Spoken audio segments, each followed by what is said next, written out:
All right, y'all asked for it. I'm going to give you 12 guys I call the Dirty Dozen that I can envision being Jacksonville Jaguars on day one and day two. We'll do it here on the Friday edition of Locked On Jaguars.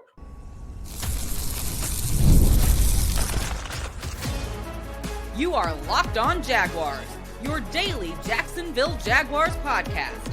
Part of the Locked On Podcast Network, your team every day. It is your team every day here on Locked On Jaguars. We thank you for making us your first listen. I'm Tony Wiggins, the host of the Locked On Jaguars podcast that you can find wherever you get your podcast. Make sure you check out that location, whether you watch it or listen to it. We'll be there.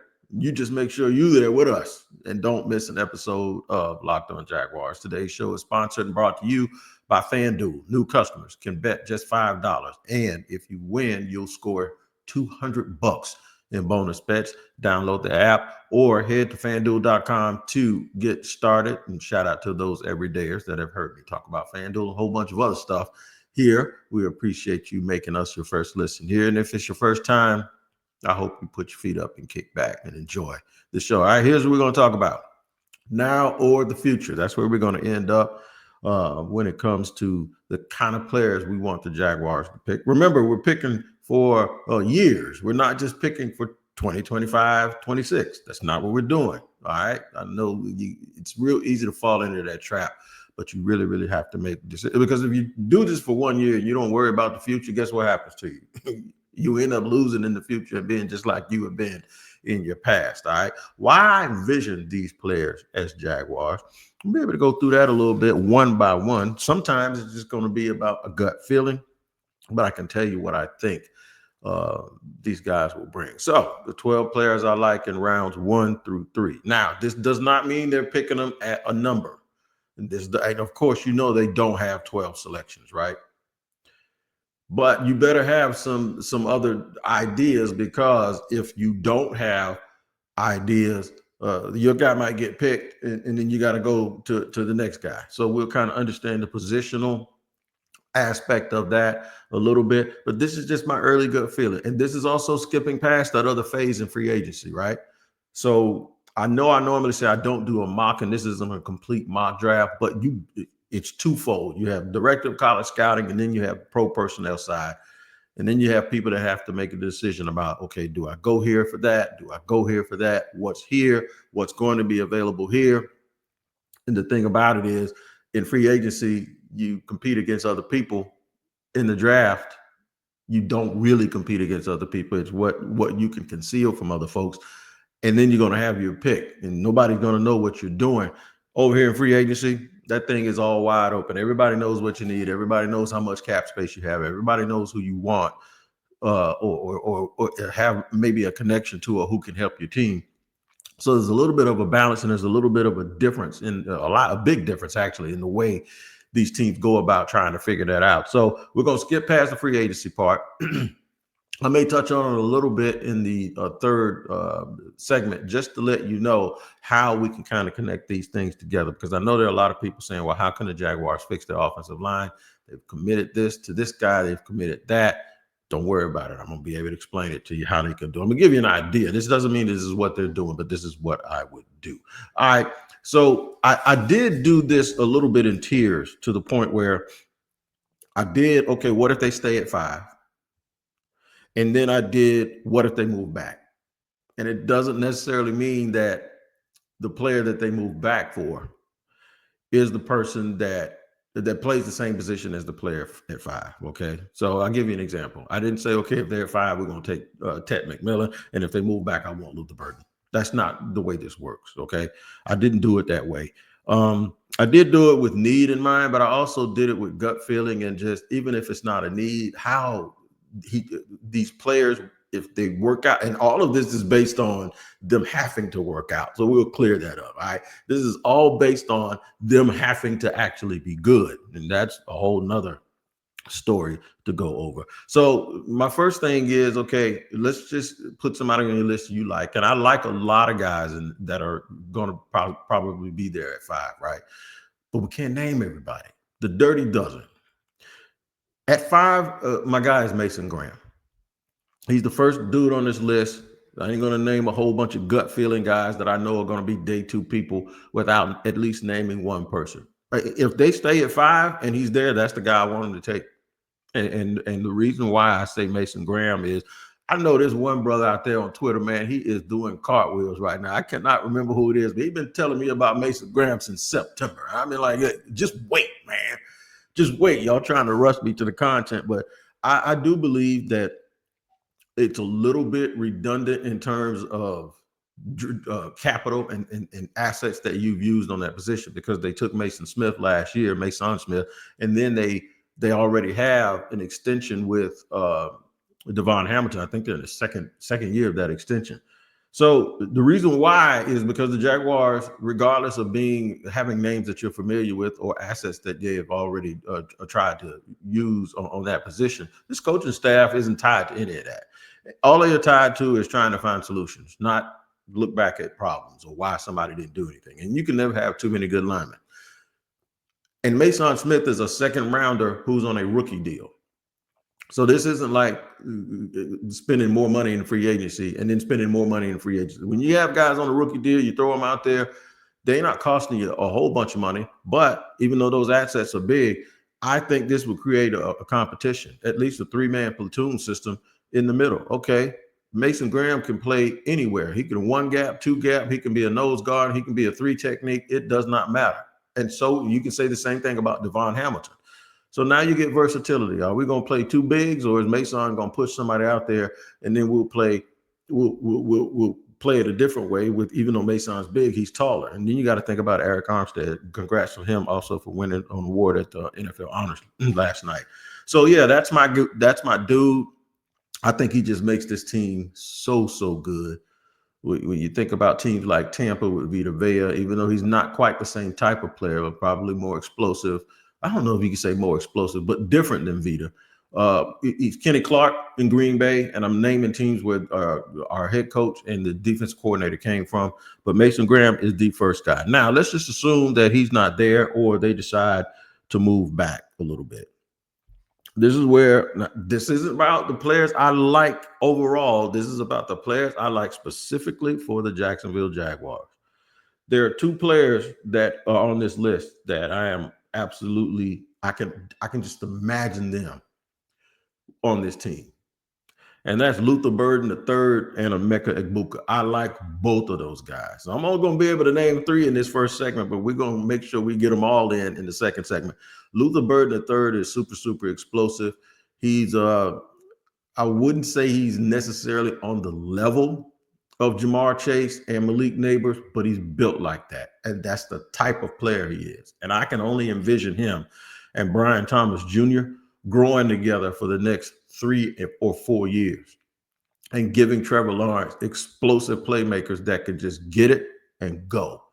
And if they were able to do that, they would really become a 2 wide receiver team. And obviously they'll use the 3rd wide out some, but they'd really be a top heavy 2 wide receiver team. Like, we're so good, we're going to run 2 wide receivers and 2 tight ends, and we're going to dare you to stop us. And a lot of teams are good enough to do that. Ameka Igbuka, I think he's so versatile. He gives you a dude that's probably better in the slot than he is outside, although he can play out there.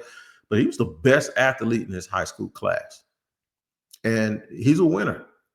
He's a big dude for a slot receiver.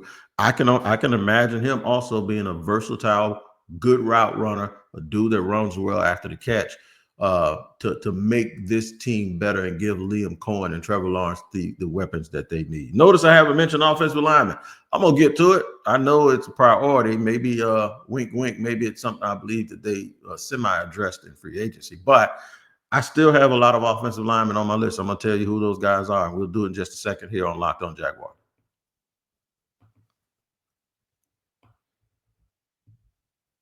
Today's show is sponsored and brought to you by BetterHelp. That's right. What are some of your relationship green flags? We often hear about the red flags we should avoid. But what if we focus more on identifying the positive signs in our relationships? Those are green flags. I like that. If you're not sure what they look like, therapy can help you identify them, actively practice them, and even embody that green flag energy yourself.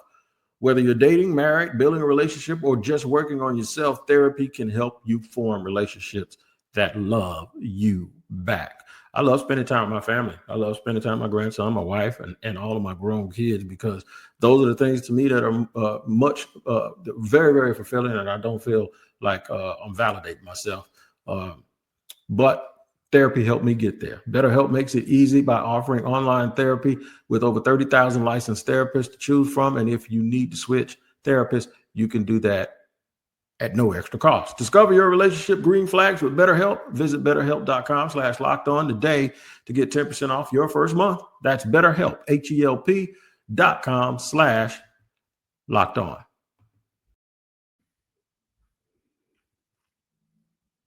All right, we're rolling along with T. Wiggs' Dirty Dozen here for rounds 1 through 3.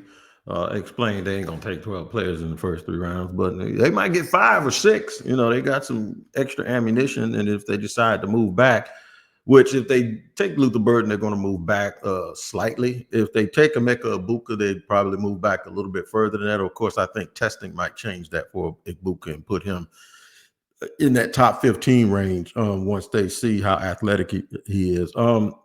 Let's just say they're hanging around there. They're somewhere between 15 and 20. They move back. They've gotten extra assets, extra seconds, extra thirds. You notice I said that with plural. But now you're sitting and you didn't get Mason Graham, but I see Walter Nolan sitting there. And now you're going to get a little bit of the exact same thing minus maybe 10, 15 pounds between those two. But he's a different than Mason. He's probably not the point of contact dude, but he is absolutely so quick. I'm going to tell you something. I think Jalen Carter is Mason Graham and Walter Nolan kind of combined, because that's just who Jason Carter. Carter for the Eagles is really good, right?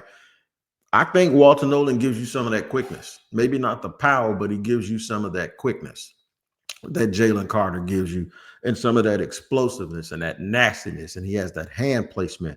I can see him being a dude. And even if somebody thinks it's redundant, I don't care. He's competing at a position on a rookie contract against the dude with a rookie contract against another guy. Even though he got an extension, it was a short-term extension. But this is how you create competition. And this is the bottom line is they're 4-13 and they couldn't stop the run.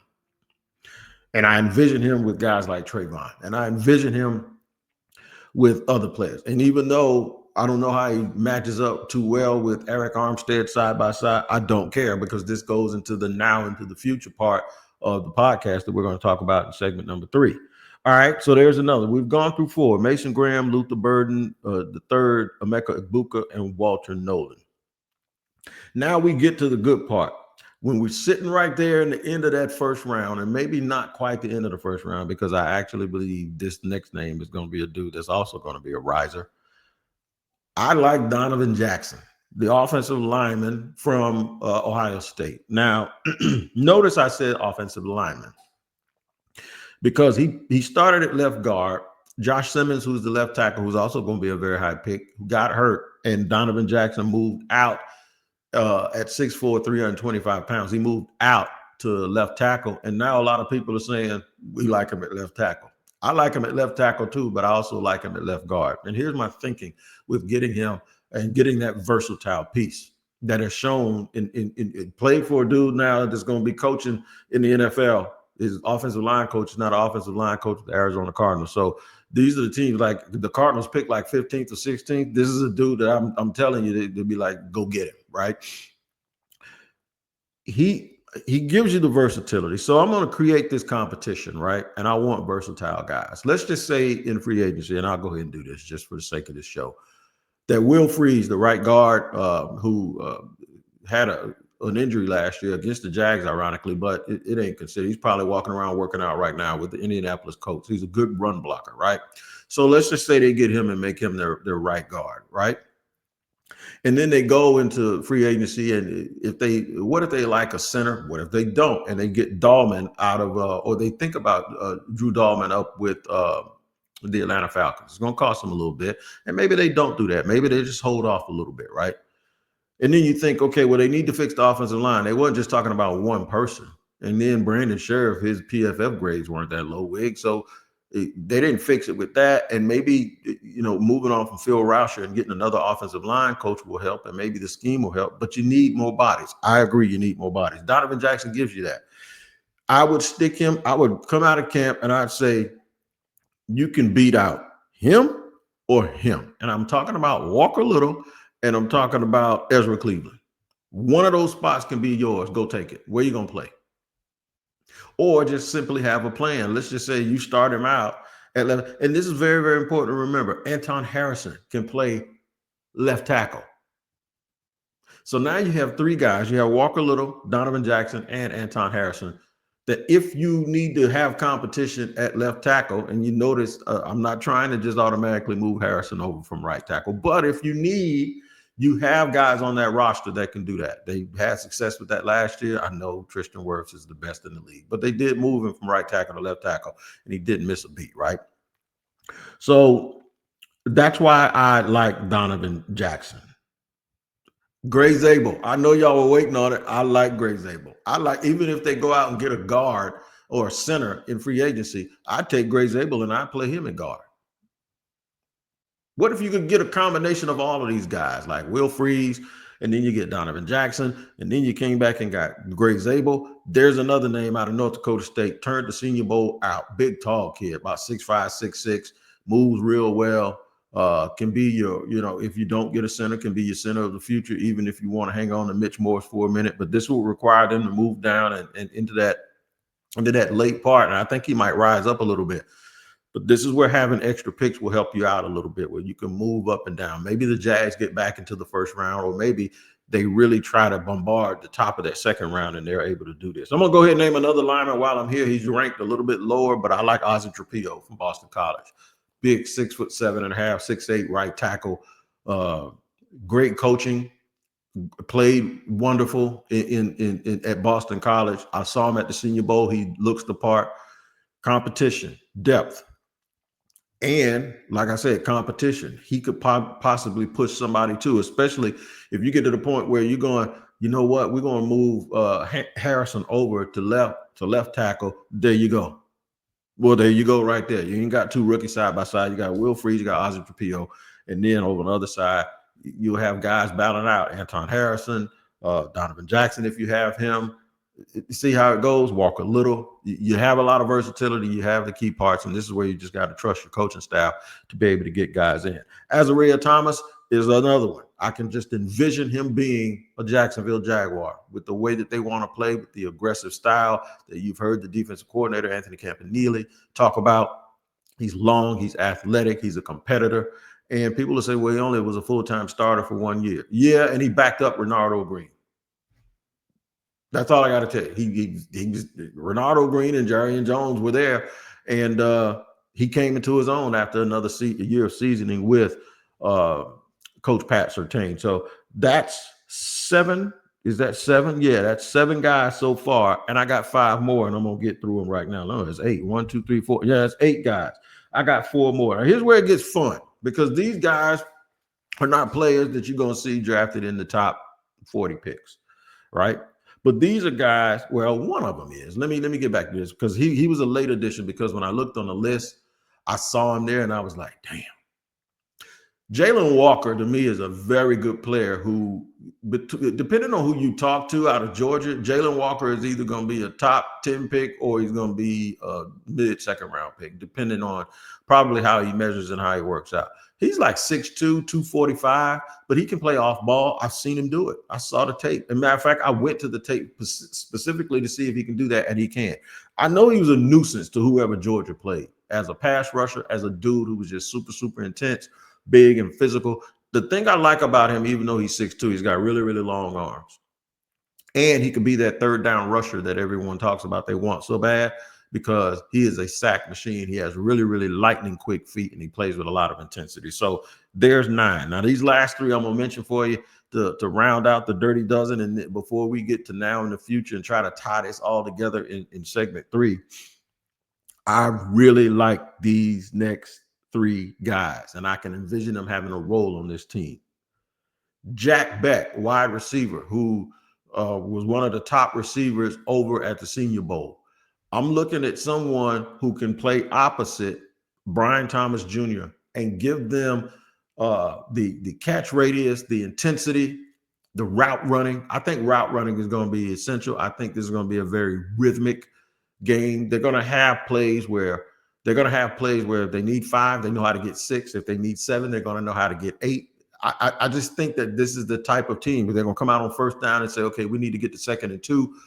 They're going to have a play that can get them 8 yards, and it's going to be by design. It's going to look really, really simple and easy. I think this is what Liam Cohen is going to do. He's going to make the game easier.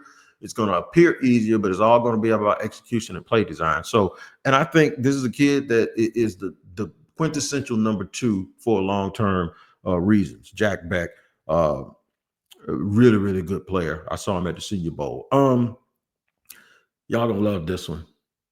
Cam Scatterboo. I can just see he can be a folk hero around here, man. But I think that kid can play, and he'll provide that toughness. They need a third running back. They need a third running back who's going to compete to be a starter, because I think after 1 year, maybe ETN is a free agent, and I think he is. I just think you look for playmakers, man. You just look for guys that can just give you something that's very unique that other people can't, and you can take that and plug that right into your stuff, and you can get going with it. And Cam Scatterboo is that type of player, man. Little baby Mike All-Star is what I like to refer to him as. But I think he can catch it, he can run it, and he can be a dude that helps you just win football games. And last but not least, this is also a running back who I think is about a 3rd round guy, and that's Dylan Sampson. If you watch Dylan Sampson play, and if you blur your eyes enough and you just watch his body style, he looks like Bucky Irving. And who did Bucky Irving play for last year? You got it, Tampa and Liam Cohen. And Bucky Irving was one of the best rookies in the National Football League last year. I really like Dylan Sampson's explosiveness. I like his acceleration. I like how he finds those little creases and is able to play, have really, really good contact balance. So that's my dirty dozen, man. My dirty dozen is Mason Graham, Luther Burden, Ameka Igbuka, Walter Nolan, Donovan Jackson, Ozzie Trapillo, Azariah Thomas, Gray Zabel, Jack Beck, Cam Scatterboo, Jalen Walker, and Dylan Sampson. If the Jaguars end up with 3 of those dudes, 2 of them, I'd be extremely happy. Now, I'm going to explain how that helps the need, long and short term, for the Jaguars. We'll do it here in segment 3 on Locked On Jaguars.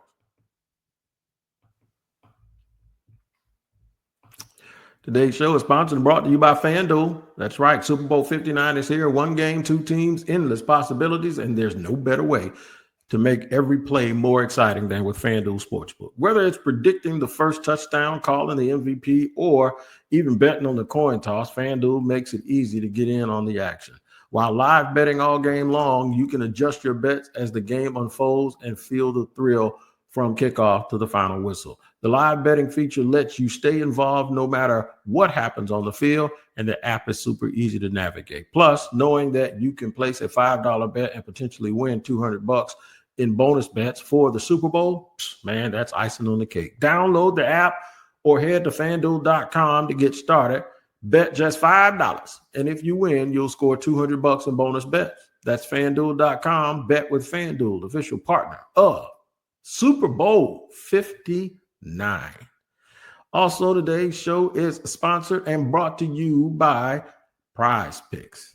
The game is almost here, and there's no better way to make it even more exciting than with PrizePicks, the best place for daily fantasy sports with over 10 million members and billions in winnings awarded. PrizePicks makes it fun and simple to get in on the action. Here's how it works. You pick more or less on at least 2 player projections, and if you're right, you could win up to 1,000 times your cash. PrizePicks even has a free pick for the big game where Patrick Mahomes only needs to throw 1 yard to win. Pair that with 1 more correct pick, and you're cashing out. Man, I think Saquon Barkley is going to have a big game. And if he doesn't, they're going to keep trying, and all he needs is to break 1. Y'all know that. Check out the promos tab to tail any of the Super Bowl Sweet Millie winners, big game lineups. If your tail or if you tell a lineup that goes 3 for 3, you can win a split of $1 million in promo funds. Download the app today and use the code LOCKEDONNFL to get $50 instantly after you play your first $5 lineup. That's code LOCKEDONNFL for $50 instantly after you play your first $5 lineup. PrizePicks, run your game.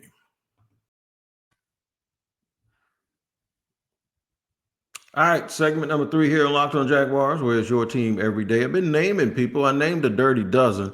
And just to go over those real quick, Mason Graham, Luther Burden III, Ameka Igbuka, Walter Nolan, Donovan Jackson, Ozzie Trapillo, Azaria Thomas, Gray Zabel, Jack Beck, Cam Scatterbo, Jalen Walker, and Dylan Sampson.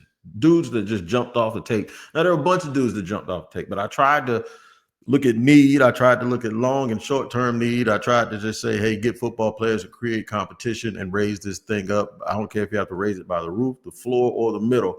Just make sure you raise the talent level up, because you see these teams that are playing the way they're playing late in the year. It takes a lot to get to that point. A lot of talent, a lot of cohesiveness, a lot of people that make plays. Remember, it's players over plays now, right? So to tie this into free agency, I'm just thinking like, okay, if they get Mason Graham, a lot of these dudes they're not going to get, because they're going to be gone before they make their next pick. If they move backwards and don't take him, they'll have a chance to get 2 or 3 of them. So over the course of the first 3 days, if they ended up with 4 of these players, I'm thinking like, woo, what did they do in free agency? Glad you asked. We talked about Will Freeze. I don't think they're going to be able to get Brad Bredesen from Tampa, because he likes Tampa. He wants to stay there. It's the best year of his career. And now, because Tampa blocked Jaguars from getting their position coaches, I mean, he has all the continuity in the world. He ain't going to cost a whole bunch.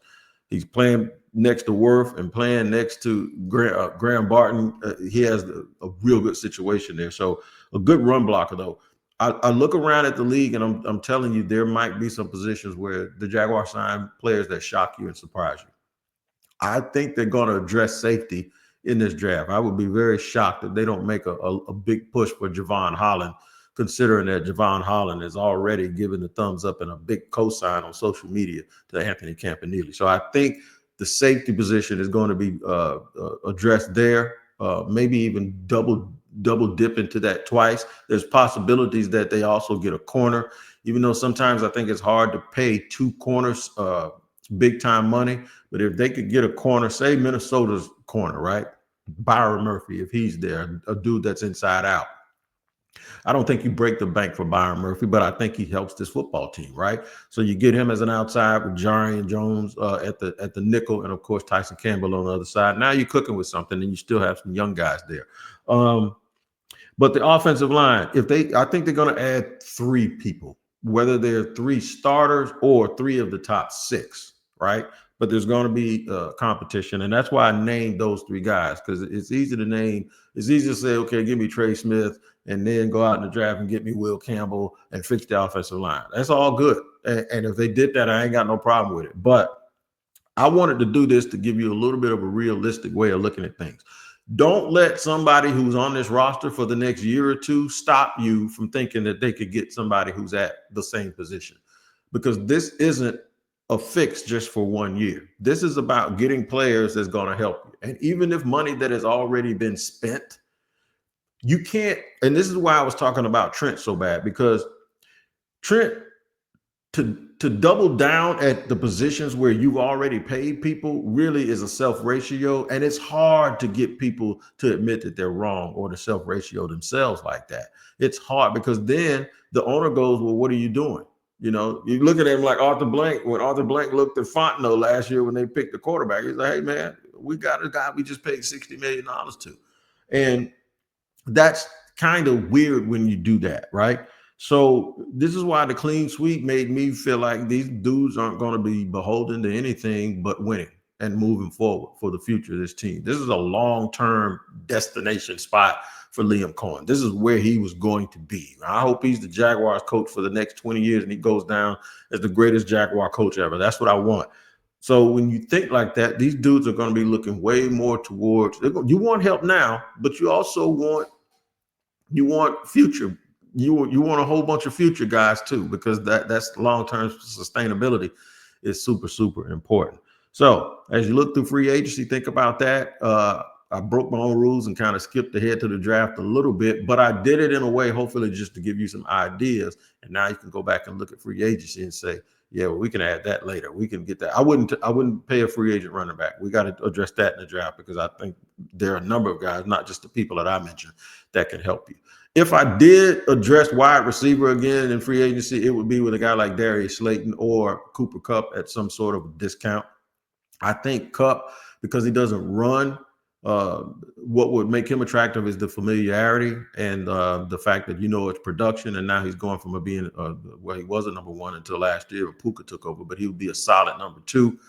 He'll be a dude that can run those routes, man, and get to those first downs, and he catches everything. But the other guy is Darius Slayton. And somebody said, is Darius Slayton just Gabe Davis 2.0? No, he's not, because he's fast as hell. And he can play in the slot at 6'1", 195. He's had a bad quarterback, and even with a bad quarterback with the Giants, Darius Slayton has 700 yards in 4 of his 5 seasons. Now, imagine that. And you put him in the right system with a good quarterback, with really, really good players around him, I think you could turn that thing into a Keenan McCardell situation where you really get this dude after he had been on some bad situations and some bad teams, and you can get the absolute best out of him. We got a long ways, man. The game is this week. For the record, I'm picking the Eagles. I think Philadelphia is going to win, but I want y'all to watch that game, and I want you to watch the execution, how they play, how everything matters. That's where the Jaguars have to get to, and they have to get there. They got to be very deliberate. They got to be very pointed. They got to know who they are. They have to have an identity to be able to play at this high level. So watch the game with that in mind, and then enjoy your family and friends for Super Bowl Sunday. We'll see you. I'll see you Monday afternoon because I'll be flying back from the nation's capital. But you guys take care, and we'll see you next time here on Locked On Jaguars.